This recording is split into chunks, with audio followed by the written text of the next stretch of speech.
नमस्कार साथियों, मैं शोभित सिंह मैक्स नॉलेज में एक बार फिर से आप सभी का स्वागत करता हूं। दोस्तों, उम्मीद है प्रिपरेशन अच्छी चल रही होगी और उसी क्रम को आज हम लोग आगे बढ़ाते हुए आज हम लोग एक और टॉपिक के साथ इस क्लास में वापस आए हैं। जैसा कि मैंने पीछे की क्लास में बताया था कि अब हम लोग एक आगे की क्लास में अब जो भी हम लोग टॉपिक डिस्कस करेंगे बहुत ही महत्वपूर्ण है। अब तक कि आप कह सकते हैं क्लासेज में से सबसे महत्वपूर्ण टॉपिक अब हम लोग डिस्कस करने जा रहे हैं। कह सकते हैं कि इंडियन ज्योग्राफी में भी ये टॉपिक बहुत खास मानी जाती है। जहां तक मुझे लगता है कि इंडियन ज्योग्राफी में 3-4 ऐसी टॉपिक है जो कि सबसे टॉप की टॉपिक मानी जाती हैं।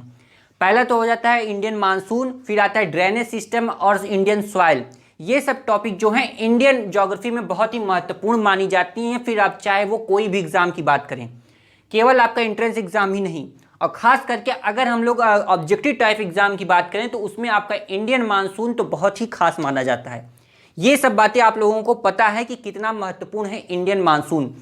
इंडियन मानसून एक तरह से आप कह सकते हैं बड़ी ही जटिल टॉपिक है। इसमें बहुत हार्ड माना जाता है कि अगर इसमें उलझ गए एक बार तो वो जल्दी समझ में नहीं आता है।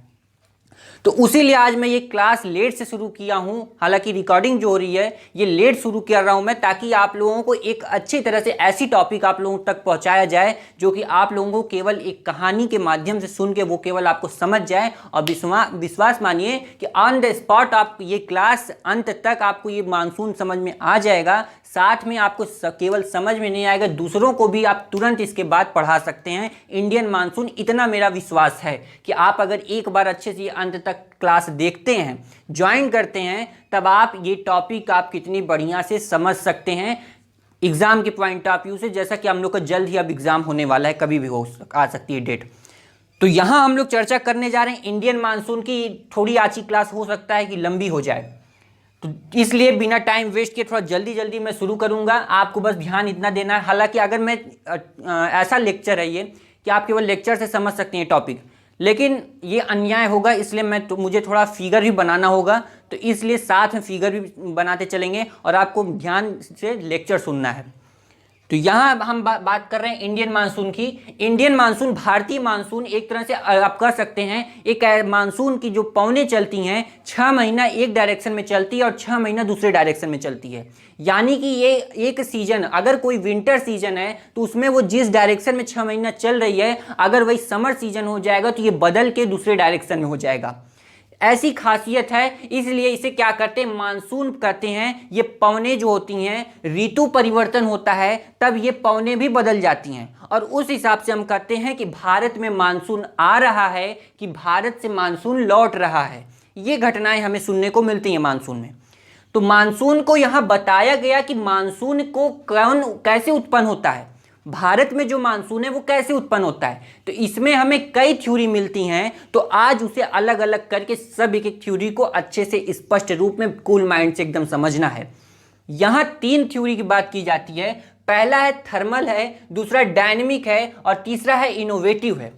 थर्मल यानी कि तापीय और सेकेंड है डायनेमिक यानी कि गतिकीय।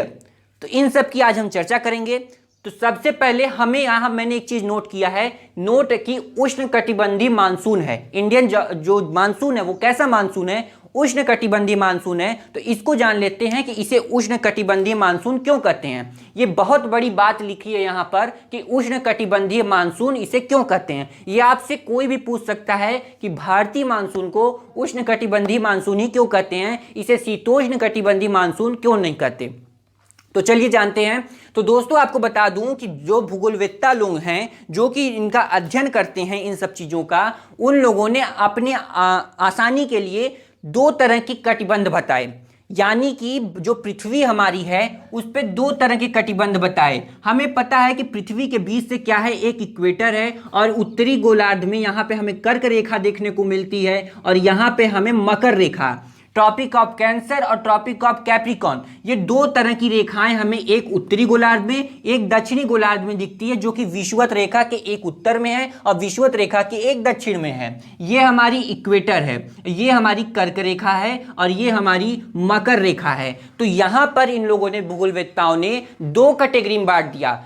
एक कैटेगरी बोला कि जो कर्क रेखा और मकर रेखा के बीच का जो क्षेत्र है उसे बोलेंगे उष्ण कटिबंधीय। उष्ण कटिबंधीय ये क्या है, उष्णकटिबंधीय बोलेंगे, इस क्षेत्र के जो ये एरिया रहेगा उसे उष्णकटिबंधीय बोलेंगे, और इसके बाहर जो रहेगा उसे शीतोष्णकटिबंधीय बोलेंगे। उसे क्या बोलेंगे? शीतोष्णकटिबंधीय। तो आप जब ये ऐसा मैप बनाएंगे, ऐसा फिगर बनाएंगे, तो अब आपको देखने में पता चलेगा कि भारत कहां पर है। तो आप कहेंगे भारत कहां है, यहां पर आपको भारत देखने को मिलता है।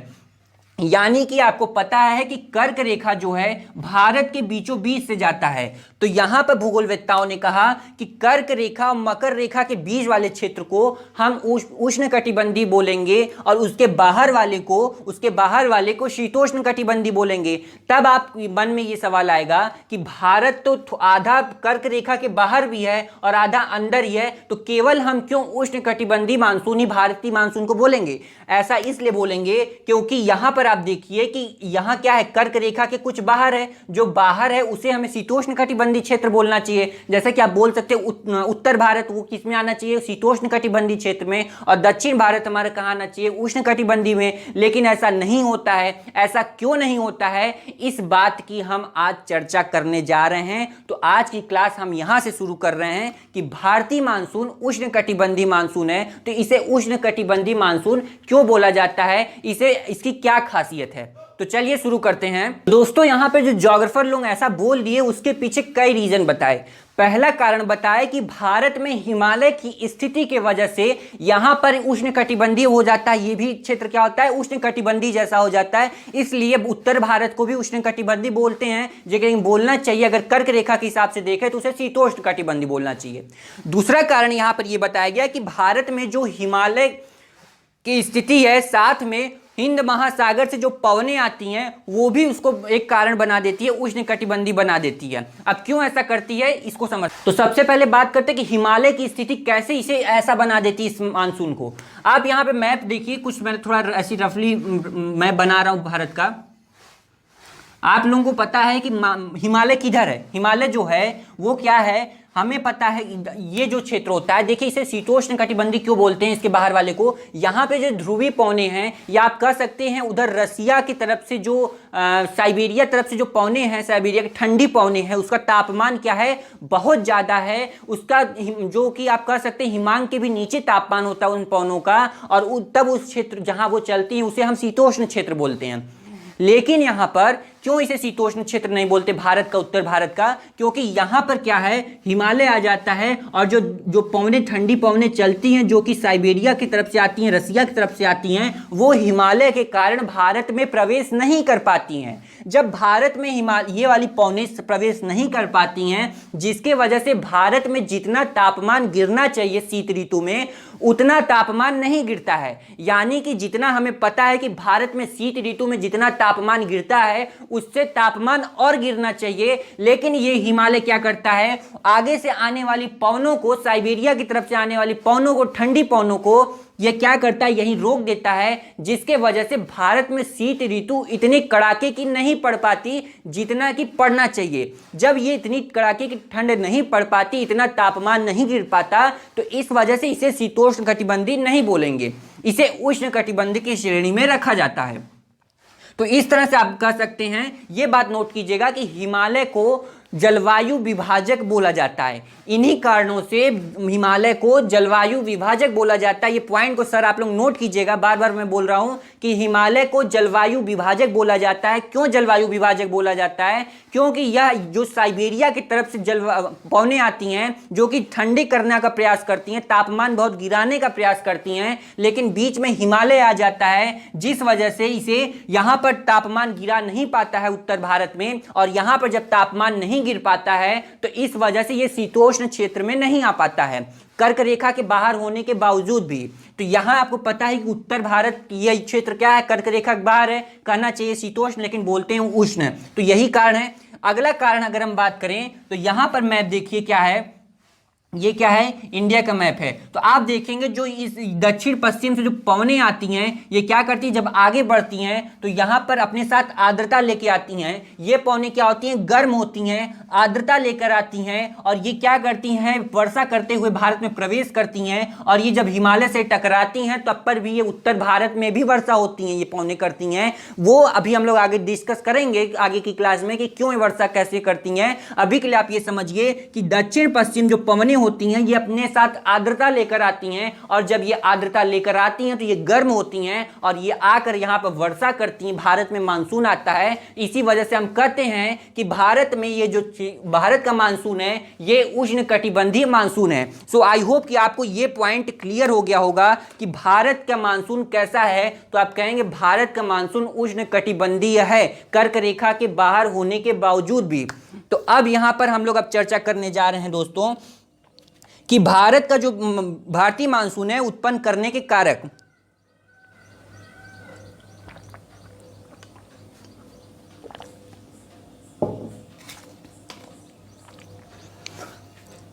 तो अब हम लोग थोड़ा भारत के मानसून के बारे में समझ लेते हैं। आई होप कि आपको ये समझ में आ गया है। अब इसको बता दें, भारत का जो मानसून है, मानसून की खोज, ये जो मानसून की पवनें होती हैं इनकी खोज अरब के लोगों ने, अरब के भूगोलवेत्ताओं ने की थी। भारत में मानसून को जब पढ़ा जाता है तो आप देखेंगे भारत के लगभग 80 से भी ज़्यादा जो कृषि क्षेत्र है वो मानसून पर निर्भर होता है। भारत में अर्थव्यवस्था का प्रमुख भूमिका कौन निभाता है, भारत में महत्वपूर्ण भूमिका निभाता है कृषि, और कृषि का ज़्यादातर हिस्सा क्या है, मानसून पर निर्भर होता है। क्योंकि भारत में अगर मानसून टाइम से नहीं आया या टाइम से पहले आ जाता है तो पहले की फसल खराब हो जाती है, या अगर टाइम से नहीं आता तो उसकी बुआई अच्छे से नहीं हो पाती है समय पर, जिस वजह से भारत में नुकसान होता है कृषकों का। भारत में जो कृषक होते हैं इसलिए उन्हें जुआरी बोला जाता है, क्योंकि वो अपने अनाज लागत को अपने खेत में लगा देते हैं और इंतजार करते हैं मानसून का। अगर वो मानसून आता है तो उनके लिए लाभदायक होगा, अगर उनके मानसून नहीं आता है तो उनका और भी जो लागत होती है, जो कॉस्ट होती है, वो भी नहीं मिल पाती है। तो इसलिए इसे जुआ बोला जाता है। भारत में कृषकों को क्या बोला जाता है, जुआ बोला जाता है, क्योंकि भारत में मानसून अनिश्चित भी हो सकता है, कभी टाइम से नहीं आता है तो कभी टाइम से आता है। आगे चलकर तो इस बात पे यहाँ चर्चा की जाएगी अब कि भारत में मानसून कैसे आता है, भारत में मानसून उत्पन्न कैसे होता है, इन सब बातों की चर्चा करने जा रहा हूँ जिसकी कि मैंने कहा कि यहाँ पर 3 सिद्धांत की चर्चा की गई है। पहला थर्मल थ्योरी है, दूसरा डायनेमिक थ्योरी और तीसरा इनोवेटिव थ्योरी है। जो 2 आगे की थ्योरियां हैं इसमें तो जो वैज्ञानिक लोग थे इन्होंने अपने विचारों को रखा। आगे चलकर यहाँ पे जो इनोवेटिव थ्योरी है इसमें कुछ और भी तर्क रखे गए हैं। आपको बता दूं जो थर्मल थ्योरी है इसे कहीं ना कहीं शुरुआत में बहुत अच्छी मान्यता मिली, लेकिन बाद में इसमें लोग फॉलोअर इसके कम हो गए। आगे चलकर सर यहाँ जो डायनेमिक थ्योरी आप देख रहे हैं, डायनेमिक थ्योरी भी कुछ दिनों तक सही चली, लेकिन बाद में इसे भी बहुत लोग कम फॉलोअर इसके हो गए। फिर आगे चलकर वैज्ञानिकों ने कई कारण प्रस्तुत किया जिसे हम बोल सकते हैं आधुनिक सिद्धांत। तो आज हम डिस्कस करने जा रहे हैं थर्मल थ्योरी और डायनेमिक थ्योरी। आप अंत तक बने रहिएगा, क्लास में बड़ा मजा आने वाला है कि भारतीय मानसून कैसे आता है।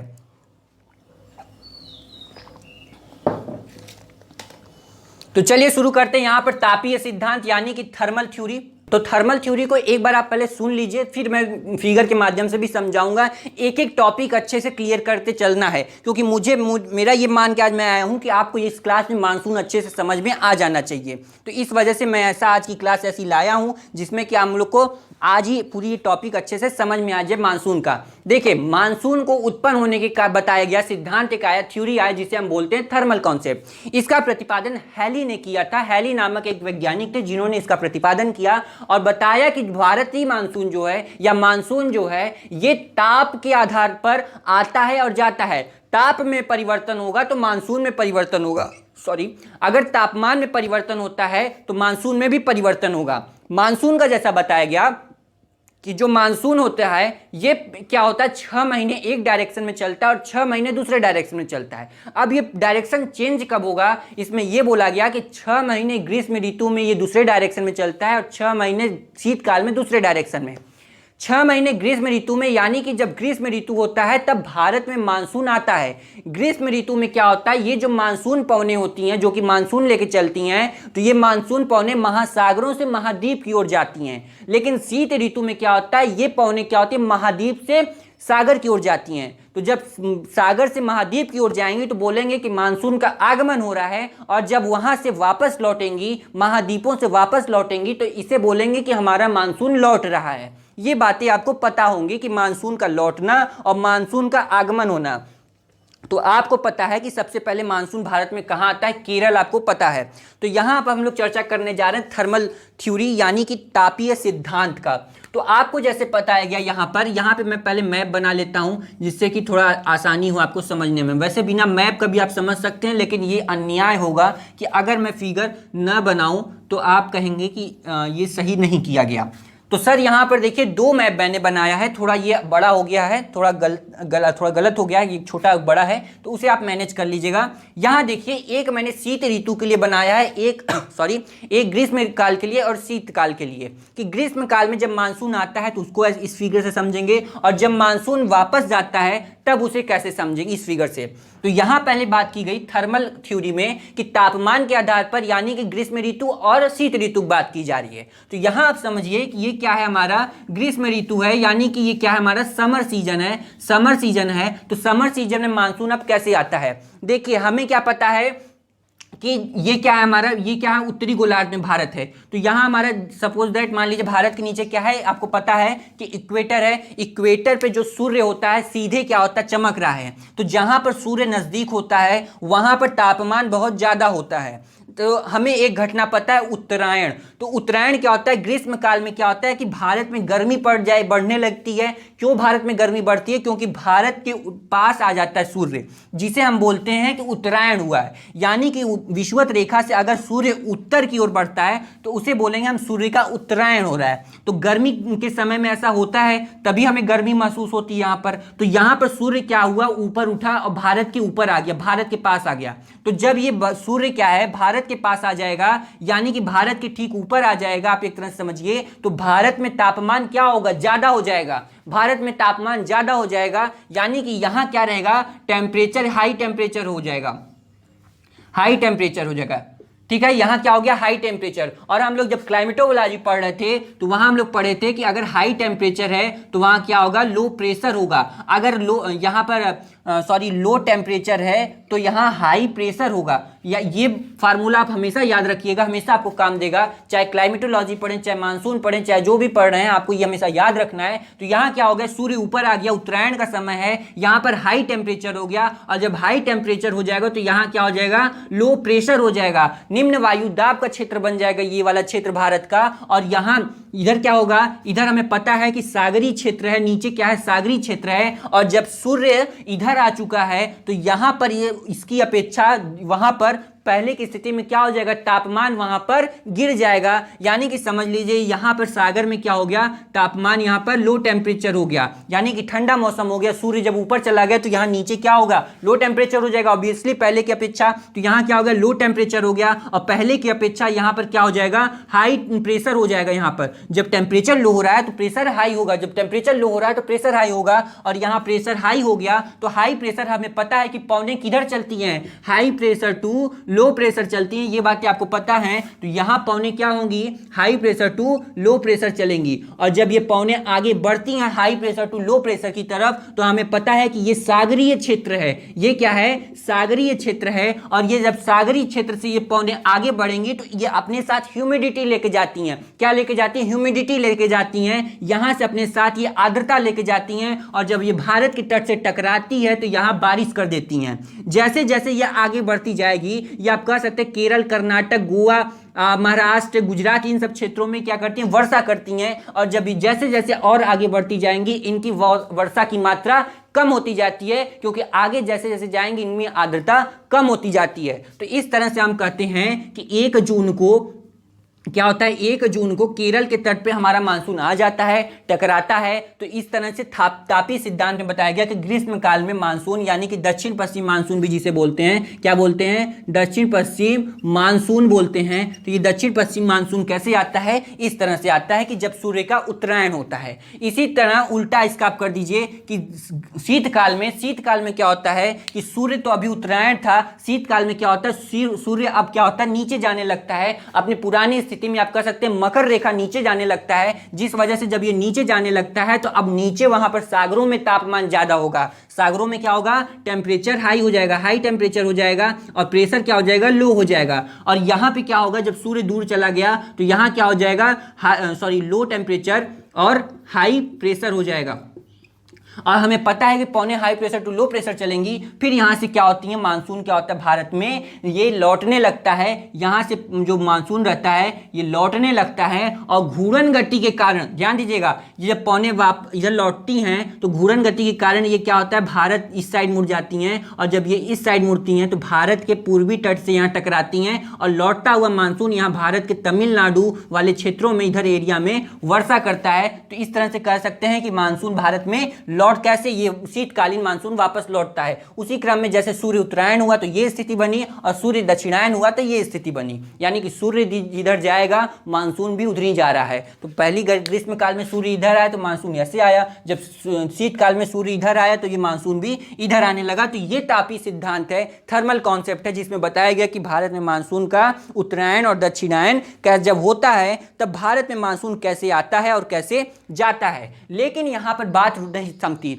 बात यह है कि आगे के वैज्ञानिकों ने बोला कि अगर ऐसी बात है, अगर टेम्परेचर के आधार पर ऐसा होता तो भारत में जो मानसून का समय है वो निश्चित होता, कि निश्चित समय पर मानसून आता और निश्चित समय पर मानसून चला जाता। लेकिन ऐसा भारत में नहीं देखने को मिलता है, जिसके कारण से भारत में कृषकों को बड़ी परेशानी होती है। तो अगर ऐसी बात होती तो भारत में टाइम से मानसून आता और टाइम से मानसून जाता। इसके अलावा कई ऐसी बातें हैं जो मानसून से जुड़ी हैं, जैसे जेट स्ट्रीम, इन सब बातों को ये स्पष्ट रूप से नहीं बताता है, ये केवल इतनी बात बताता है। इस वजह से इसको उतनी मान्यता नहीं मिली और आगे जाकर फिर जरूरत पड़ गई डायनेमिक थ्योरी की, और फिर आगे आती है डायनेमिक थ्योरी। तो अब हम लोग डायनेमिक थ्योरी पर चर्चा करने जा रहे हैं। इसमें क्या बोला गया, गतिकी यानी कि गतिकी सिद्धांत आप कर सकते हैं। इसमें ITCZ की बात की जाएगी, जो यानी कि अंत उष्ण कटिबंधीय अभिसरण क्षेत्र, हम लोग ये क्लाइमेटोलॉजी में पढ़े हैं। तो आप चलिए पहले ITCZ को समझ लेते हैं क्या है, तब हम डायनेमिक थ्योरी को अच्छे से समझ पाएंगे। आपको बता दें डायनेमिक थ्योरी फ्लोहन महोदय ने दिया था ये सिद्धांत। तो और इसमें अब मैं बात करना है ITCZ का। तो पहले थोड़ा ITCZ समझ लेते हैं। ये क्या है, हमारी पृथ्वी है और हमें पता है बीच में क्या है, ये इक्वेटर है। हमें पता है कि यहाँ पर क्या होता है, ITCZ क्षेत्र पाया जाता है। हमें ये भी पता है कि व्यापारिक पौने ट्रेड विंड्स कैसे चलती हैं, कुछ इस डायरेक्शन में चलती हैं, यानी कि दक्षिण, ये क्या हो गई हमारा, नॉर्थ हो गया, ईस्ट, वेस्ट और ये साउथ। तो दक्षिण पूर्व दिशा से ये पौने चलती हैं, ये कुछ इस तरह से, ये पौने इस तरह से चलती हैं, जिन्हें हम क्या बोलते हैं, व्यापारिक पौने बोलते हैं। इधर से भी ये पौने चलती हैं, व्यापारिक पौने कुछ इस डायरेक्शन में, हम लोग ये सब पढ़ चुके हैं। तो यहाँ पर क्या होता है, जहाँ पर दो दिशाओं से आने वाली दोनों व्यापारिक पौने आकर जिस क्षेत्र में मिलती हैं वो होता है हमारा ITCZ। ये जो जहाँ पर आके मिल रही हैं, ये वाला जो क्षेत्र है इसे हम बोलेंगे ITCZ है। ये इसी को हम बोलते हैं अंत उष्ण कटिबंधीय अभिसरण क्षेत्र बोलते हैं, ITCZ बोलते हैं, जहां पर दोनों व्यापारिक पौने आकर मिल रही हैं। ये क्षेत्र जो होता है बहुत लो प्रेशर यहाँ पर पाया जाता है, लो प्रेशर पाया जाता है, टेम्परेचर बहुत हाई होता है, हाई टेम्परेचर पाया जाता है। क्यों ऐसा पाया जाता है, क्योंकि यहाँ सूर्य की किरणें सीधी पड़ती हैं और यहाँ पर व्यापारिक पौने आकर मिलती हैं। ये बातें ध्यान दीजिएगा, यहाँ व्यापारिक पौने आकर मिलती हैं, दोनों व्यापारिक पौने, और यहाँ पर सूर्य बहुत नज़दीक होता है, लो प्रेशर होता है और हाई टेम्परेचर होता है। ठीक है, ये बात हमें पता है। तो यहां पर तापीय सिद्धांत में बताया गया कि जब सूर्य का उत्तरायण होता है, यानी कि जब सूर्य उत्तर की तरफ जाता है, ये भी देखिए उत्तरायण की बात कर रहा है, यानी कि सूर्य उत्तर जा रहा है, तो ये भी जब सूर्य उत्तर जाएगा, उत्तर की ओर जाएगा, नॉर्थ पोल की तरफ जाएगा, तो क्या होगा, ये जो यहाँ जैसे जैसे ऊपर जाएगा, पहले तो यहाँ था, तो यहाँ ITCZ बन रहा था, तापमान यहाँ बहुत ज़्यादा हो रहा था, लो प्रेशर वाला क्षेत्र बन रहा था, ये ITCZ यहाँ बन रहा था जब एकदम सूर्य यहाँ था। तो अब जैसे जैसे सूर्य का उत्तरायण होगा, उत्तर दिशा में जाएगा, तो ये ITCZ भी खिसकेगा।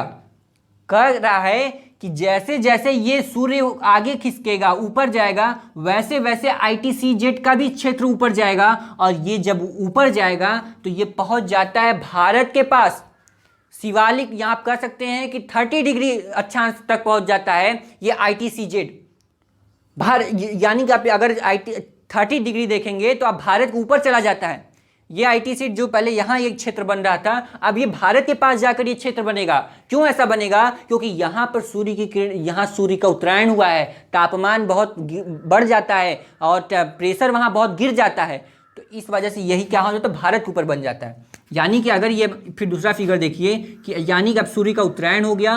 पहले ये ITCZ यहाँ बनता था, लेकिन अब ये क्या बन रहा है, यहाँ ITCZ बन रहा है। ये क्या है, हमारा भारत है। तो यहाँ पर जब ITCZ क्षेत्र आ जाएगा तो यहाँ पर ITCZ का मतलब आप ये समझिए कि वहाँ पर क्या रहेगा, लो प्रेशर रहेगा और हाई टेम्परेचर रहेगा। तो अब इस तरह फिगर में समझिए, यहाँ भारत के मैप में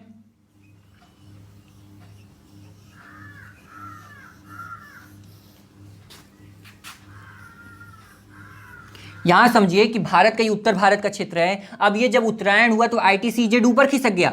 ये क्या हुआ सर, यहाँ पर ITCZ बन गया। ये क्या बन गया, हमारा ITCZ क्षेत्र बन गया। और यहाँ पर ITCZ जब क्षेत्र आ गया तो यहाँ पर क्या हो गया, लो प्रेशर हो गया और हाई टेम्परेचर हो गया। और जब लो प्रेशर बन गया यानी कि ITCZ यहाँ चला आया, और हमें पता है कि ITCZ के पास आके दोनों व्यापारिक पौने मिलेंगी। तो यहाँ पर भी अब व्यापारिक पौने जो यहाँ पे चलती थी अब यहाँ भारत के पास आ जाएंगी। यानी कि जो ये वाली डायरेक्शन की पौने हैं ये भारत, पहले ITCZ यहाँ चलती थी, लेकिन अब जब ITCZ ऊपर चला गया तो ये पौने भी और आगे तक बढ़ जाएंगी। यानी कि ITCZ पे पास इन्हें जाकर मिलना है, तो ये जहां पर जाके मिलेंगी वहीं पर जहां ITCZ रहेगा वहीं पे दोनों पौने मिलेंगी, व्यापारिक पौने। तो भारत के पास अब ITCZ चला गया तो ये व्यापारिक पौने भी भारत के पास जाके मिल जाएंगी। तो यहां पर देखिए कि यानी कि ये जो व्यापारिक पौने हैं ये किधर चलेंगी, भारत के तक आके पहुंचेंगी। ये वाली जो व्यापारिक पौने हैं ये भारत के पास आएंगी। अब इसे दूसरे फिगर्स के माध्यम से एक बार समझ लेते हैं। ध्यान दीजिएगा, जहां ITCZ बन जाएगा वहां पर दोनों व्यापारिक पौने आकर मिलना शुरू कर देंगी। देखिए टॉपिक ये बहुत मज़ेदार है, इसीलिए मैंने बहुत पहले ही बता दिया था कि सभी लोग इस क्लास के साथ जुड़ेंगे, क्योंकि बहुत इंपॉर्टेंट है। आप लोगों को ये क्लास बहुत इंपॉर्टेंट लगेगी, क्योंकि ये क्लास इतनी इंपॉर्टेंट आप समझ सकते हैं, इससे अक्सर क्वेश्चन पूछे जाते हैं। तो चलिए यहाँ पर फिगर पहले बनाते हैं।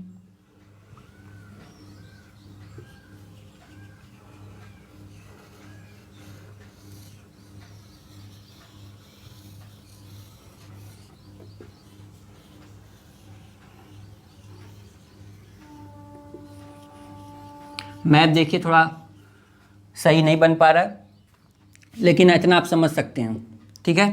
क्या बताया गया कि ITCZ का क्षेत्र क्या हो गया, भारत के ऊपर आ गया। ये ITCZ यहाँ बन गया, यहाँ बनने लगा ITCZ। ये क्या हो गया, ITCZ, ये क्या हो गया, ITCZ का क्षेत्र हो गया।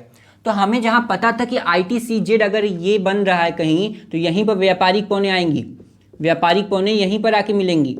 तो ये जो व्यापारिक पौन है अब ये यहाँ तक चली आएंगी, उठकर मुंह उठा के चली आएंगी बिना बुलाए। तो ITCZ क्योंकि यहाँ आ गया है तो ये पवन जो आएगी तो इसी साइड से आएगी, कुछ इस तरफ से आएगी। लेकिन देखिए यहाँ पर ये जो व्यापारिक पवन है इसका चलने की दिशा ऐसी है, लेकिन यहाँ पर पौने ऐसे आने लगती हैं। आप कहेंगे ऐसा क्यों, पहले आप बस इतना समझिए कि ये व्यापारिक पौने क्या होती हैं, यहाँ तक चली आती हैं और वो ऐसे आती हैं, ठीक है। तो यहाँ पे क्या होता है, ये पवन क्या होती हैं, व्यापारिक पौने यहाँ पर इस डायरेक्शन में आने लगती हैं, और जब ये महासागरों की तरफ से आती हैं तो हम बोलते हैं कि अपने साथ आर्द्रता लेके आती हैं, और भारत में क्या करती हैं, घनघोर वर्षा करती हैं। यानी कि यहाँ पर वर्षा अधिक होता है।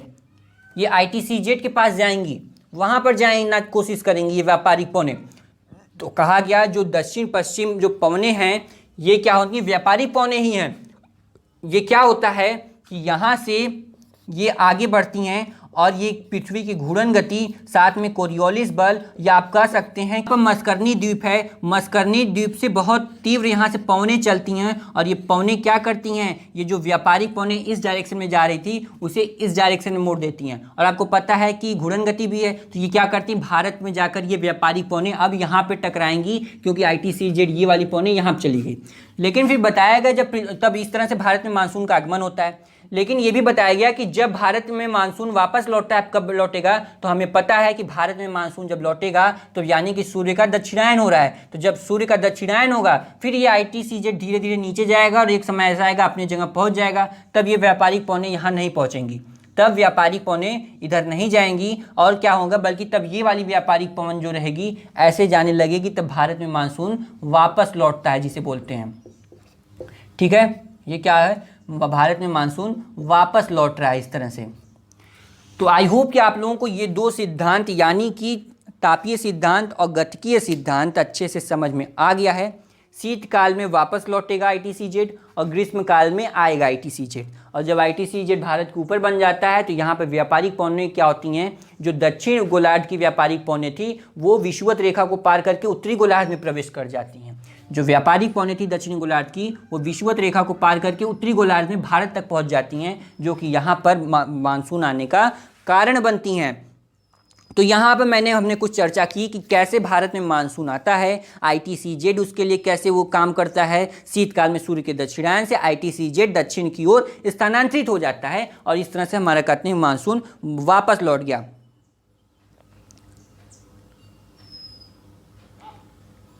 एक चीज़ यहाँ ये ध्यान दीजिएगा मानसून का कि जो पवनें सागर से महाद्वीप की ओर जाएंगी वो क्या होंगी, आर्द्रता वाली होती हैं और वो अपने साथ आकर फिर वर्षा कर देती हैं, लेकिन जो महाद्वीप की तरफ से जाती हैं वो वर्षा नहीं करती हैं। लेकिन आप फिर भी कहेंगे कि तमिलनाडु में सर यहाँ पे तो वर्षा कर देती है मानसून जब लौटता है, मानसून लौटते समय वर्षा नहीं होता है, लेकिन आप कहेंगे यहाँ पर कुछ जगह पर वर्षा कर देती हैं। क्यों कर देती हैं, क्योंकि ये जो पवन यहाँ से चलती है, ये पवनें जो होती हैं यहाँ से आगे की तरफ बढ़ती हैं, फिर घूर्णन गति के कारण इस डायरेक्शन में मुड़ जाती हैं। तो जब ये मुड़ती हैं तो यहाँ बंगाल की खाड़ी है और बंगाल की खाड़ी से आर्द्रता लेती हैं और ये आर्द्रता लेकर तमिलनाडु से टकराकर यहाँ पर शीतकाल में यहाँ घनघोर वर्षा कर देती हैं, जिससे कि आप जानते हैं कि तमिलनाडु में शीतकाल में बाढ़ जैसी स्थिति बन जाती है, और बल्कि ग्रीष्म काल में नहीं, लेकिन शीतकाल में यहाँ क्या होता है, खूब यहाँ पर जल स्तर भी नदियों में बढ़ जाता है, साथ में यहाँ पर बाढ़ जैसी स्थिति आ जाती है, क्योंकि यहाँ पर बंगाल की खाड़ी से लौटता हुआ मानसून जो होता है अपने साथ आर्द्रता लेकर आता है और यहाँ पर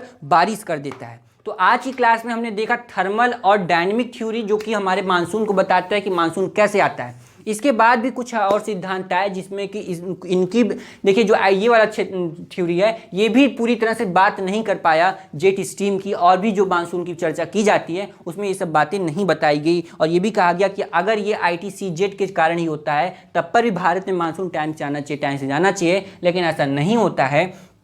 तो ये भी क्या हुआ, एक तरह से फेल हो गया ये डायनेमिक थ्योरी भी। बाद में आती है इनोवेटिव थ्योरी। अब इसकी इनोवेटिव थ्योरी क्या है इसे हम नेक्स्ट क्लास में चर्चा करेंगे। इसमें कई घटनाएं घटती हैं, ये और भी मज़ेदार ये थ्योरी है, तो इसको आप अच्छे से समझिएगा। देखिए आप लोग कहते हैं कि सर थोड़ी क्लास लंबी करिए, जब ऐसी टॉपिक आएगी तो ऑटोमेटिक क्लास लंबी हो जाएगी। तो इसलिए आज की क्लास में हमने ये जाना कि भारत में मानसून कैसे आता है, थर्मल थ्योरी और डायनेमिक थ्योरी।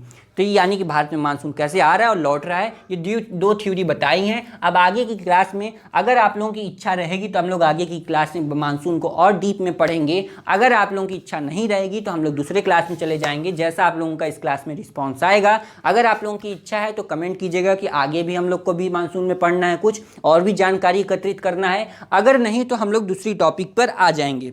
तो आपको बता दूं कि आधुनिक सिद्धांत बचा है, फिर उसके बाद हम लोग देखेंगे कि एल नीनो, ला नीना, इन सब क्या है, अच्छे डिटेल में जानेंगे। तो दोस्तों फिर हम आएंगे नेक्स्ट क्लास में और इंटरेस्टिंग टॉपिक के साथ।